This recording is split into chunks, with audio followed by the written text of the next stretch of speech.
சந்தோஷ். நான் 12th D படிக்கிறேன். இன்னைக்கு நான் ஒரு புக் பற்றி சொல்லலை. அதாவது இன்டர்நேஷ்னல் காம்படிஷனில் உங்களுக்கு யார் ரொம்ப இன்ஸ்பிரேஷனாக திகழ்ந்தாங்க அப்படின்னு ஒரு காம்படிஷன் வைக்கும்போது நிறைய பேர் இன்ஸ்பிரேஷனல் ஸ்டோரிஸ் எழுதுனாங்க. அதில் ஒரு ஸ்டூடெண்ட் எழுதின ஒரு இன்ஸ்பிரேஷனல் ஸ்டோரி எனக்கு ரொம்பவே இன்ஸ்பயர் ஆச்சு. அதை தான் நான் உங்ககிட்ட சொல்ல வந்திருக்கேன். அந்த இன்ஸ்பிரேஷனல் ஸ்டோரி யாரை பற்றி இல்லை, எலான் மஸ்கை பற்றி தான். எலான் மஸ்க் சின்ன வயசுல சவுத் ஆப்பிரிக்கால சவுபாலோ அப்படிங்கிற ஒரு இடத்துல பிறக்கிறாரு. சின்ன வயசுலேருந்தே அவர் ரொம்ப ஆக்டிவா இருப்பார். அவருக்கு புக்ஸ்னா ரொம்ப பிடிக்கும். அவர் எப்பவுமே வீக்கெண்ட் ஆனா லைப்ரரியில தான் இருப்பார். அவங்க அம்மா எங்கேயுமே பையன் விளையாடலாம் போக மாட்டான். எங்க போனாலும் அந்த லைப்ரரியில இருப்பான்னு அவங்களுக்கு தெரியும். லைப்ரரியில போய் தான் அவனை பிடிப்பாங்க. அவருக்கு அவ்வளோ ஆர்வம். அப்பவே கோடிங், அதுக்கப்புறம் எப்படி மணி ஒர்க் ஆகுது, அதுக்கப்புறம் எக்கனாமிக்ஸை பற்றியெல்லாம் அவருக்கு ரொம்ப பிடிச்சதுனால அதை தேடி தேடி படித்து தன்னோட 13 வயசுலேயே அவர் ஒரு ஒரு கேமை பில்ட் பண்ணுறாரு. அது அந்த கேமை ஒரு கம்பெனி பார்த்துட்டு இந்த பையனுக்கு இவ்வளோ அறிவா, இந்த வயசுலேயே அவன் இவ்வளோ கோடிங் நாலேஜோட இவ்வளோ பெரிய ஒரு கேமை உருவாக்கியிருக்கான்னு அந்த கேமை அந்த சின்ன வயசுலேயே $1000 வாங்கிக்கிறாங்க. அப்போ $1000 பெரிய அமௌண்ட். அந்த பையனுக்கு அது ஒரு பூஸ்டாக இருந்தது. அதுக்கப்புறமா அவர் நிறுத்தலை. அவர் ஸ்கூல் டேஸ்ல இருக்கும்போது நம்ம ஏதோ ஒன்று பெருசாக சாதிக்கணும், நம்ம எப்போ மேலே ஒரு சின்ன மனுஷனாட்ட நம்ம ஒரு ஜாப்ல போய் நம்ம வாழ்க்கையை இது பண்ணிடக்கூடாது, நம்ம நம்ம சொசைட்டிக்கு நிறைய பண்ணணும், டெக்னாலஜியை வளர்க்கணும் அப்படின்னு நினைச்சாரு. அப்போதான் ஸ்டீவ் ஜாப்ஸ் உங்க எல்லாத்தையும் தெரிஞ்சிருக்கும். ஸ்டீவ் ஜாப்ஸ் அப்போதான் டெக்னாலஜியில் ஒரு புரட்சியை கிரியேட் பண்ணிட்டு இருந்தாரு. நம்மளும் இப்படி ஒன்று பண்ணணும் அப்படின்னு அவருக்குள்ள ஒரு எண்ணம் வருது. தன்னோட ஸ்கூல் டேஸை முடிச்சுட்டு ஹையர் ஸ்டடீஸ்க்காக காலேஜ் போறாரு. ஆனால் அதை சேர்ந்த 2வது நாளே அவர் ட்ராப் அவுட் ஆகுறாரு. ஏன்னா இதுக்கு மேலே நம்ம இதை படித்தோம்னா நம்மளும் ஒரு சாதாரண மனுஷனாக தான் இருப்போம். நம்ம பல இது மாதிரியே நம்ம புக்ஸ் அண்டு டெக்னாலஜியை பற்றி அதிகமாக படிப்போம்னு டெக்னாலஜியை தேடி தேடி படிக்கிறாரு.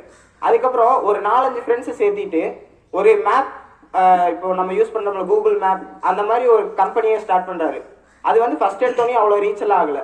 இந்த டெலிவரி பாய்ஸ் அப்புறம் நியூஸ் பேப்பர் போடுறவங்க கிட்டலாம் அந்த விளம்பரப்படுத்த சொல்லி அவங்களுக்கு எவ்வளோ யூஸாக இருக்குன்னு சொல்லி அதை பெரிய கம்பெனியாக எடுத்துகிட்டு போகிறாரு. அதை பார்த்த ஒரு நிறுவனம் அதையும் வாங்கிக்குது. $17 மில்லியன் அதை வாங்குறாங்க. இப்போ $1000 ஸ்டார்ட் பண்ணப்பட்ட அவரோட ஜேர்னி இப்போ $17 மில்லியன் ஆகிட்டு இருக்கு.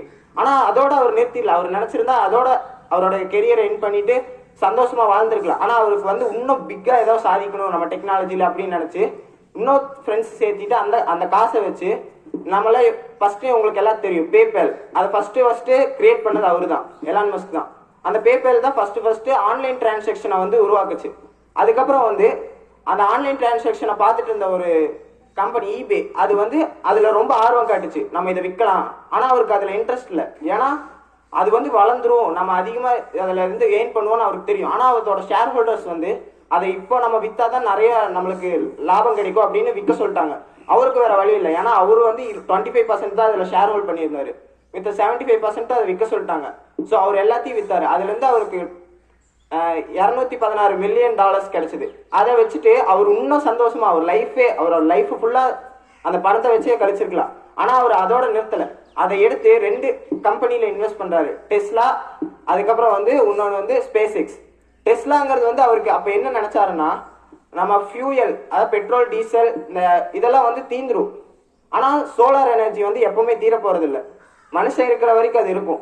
அதனால் நம்ம ஏன் சோலார் எனர்ஜியில் ஓடுற காரை கண்டுபிடிக்க கூடாது அப்படின்னு ஃபர்ஸ்ட் டெஸ்லாவை வாங்கி அதை கண்டுபிடிக்கிறாரு. அது ஒரு ஃபெயிலியர் தான். ஏன்னா அதனால ஸ்பீடாக போக முடியாது. ஆனால் அதை கொஞ்சம் கொஞ்சமாக மாடிஃபை பண்ணி டெஸ்லாவையும் ஃபியூயல் காரை கூட ஈக்குவலாக கொண்டு டெஸ்லாவை சக்ஸஸ் பண்ணுறாரு. ஆனால் அவருக்கு பெரிய ஒரு இது என்னன்னா, ஃபர்ஸ்ட்லாம் நாசா ராக்கெட் விட்டாங்கன்னா அந்த ராக்கெட் அங்கே ஆர்பிட்லேயே தான் அது அவ்வளோதான் இதாயிரும். அது திரும்ப நம்ம யூஸ் பண்ண முடியாது. இவருக்கு என்ன ஆசைன்னா, நம்ம ஒரு ராக்கெட் கண்டுபிடிக்கணும், அது போய் சேட்டலைட்ல லான்ச் பண்ணிட்டு திரும்ப வரணும். ஆனால் அது லைட் வெயிட்டாக தான் இருக்கணும்னு டைட்டானியமில் அவர் ஃபர்ஸ்ட் இது பண்ணும்போது அந்த ராக்கெட் ஃபர்ஸ்ட் விட்டோடனே அது ஒன்றும் சக்ஸஸ்ஃபுல்லாக ஆகலை. அது ஃபர்ஸ்ட் இங்கிருந்து ஒரு 10 ஃபீட்லேயே அது டெஸ்ட்ராய் ஆயிடுச்சு. திரும்ப விடுறாரு, திரும்ப டெஸ்ட்ராய்ட் ஆகுது. 3வது டைம் சரி இந்த டைம் சக்ஸஸ் பண்ணிடலாம் எல்லாம் பண்ணி விடும்போது ஒரு சின்ன மால் ஃபங்க்ஷன்னால அது வெடிச்சிருது திரும்ப. ஆனால் அவர் அப்போவே விடலை. அவரோட சொத்து இது வரைக்கும் அவர் ஏர்ன் பண்ண எல்லாத்தையுமே விற்று 4th டைம் ஒரு ராக்கெட்டை கிரியேட் பண்ணி விடுறாரு. அது சக்ஸஸ்ஃபுல்லாக போய் ஆர்பிட்ல லான்ச் பண்ணி சேட்டலைட்ல லான்ச் பண்ணி திரும்ப வந்துருச்சு.